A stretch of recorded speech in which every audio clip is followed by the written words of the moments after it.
So folks, as decision makers and influencers, you might be wondering what kind of programs create impact.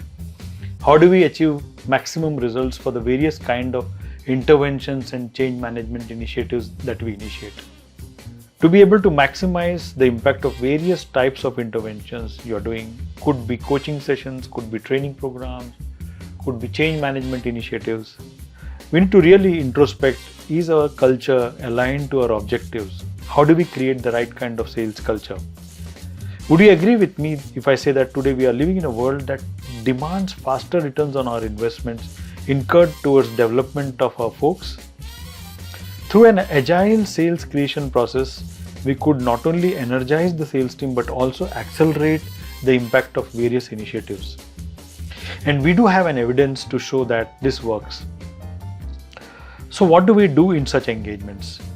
We challenge the status quo, we provoke the resistant thoughts, we trigger the fossilized sales processes that require renewal. We invite freshness in the way we work, we question non-performance, and at the same time we encourage performance. We try to bring about brilliant ideas towards diligent execution. So we could uniquely support the growth ambitions by looking at improved prospect management, building sales culture for the millennials, building field sales management practices, building inside sales practices, by reflecting how do we sell premium offerings. There are various ways, but the necessary condition is that we create a fertile ground for such initiatives to be effective. Organizations can flourish well only with the right sales culture.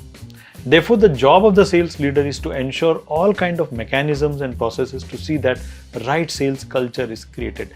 Then only your training interventions, coaching interventions would produce the right kind of impact.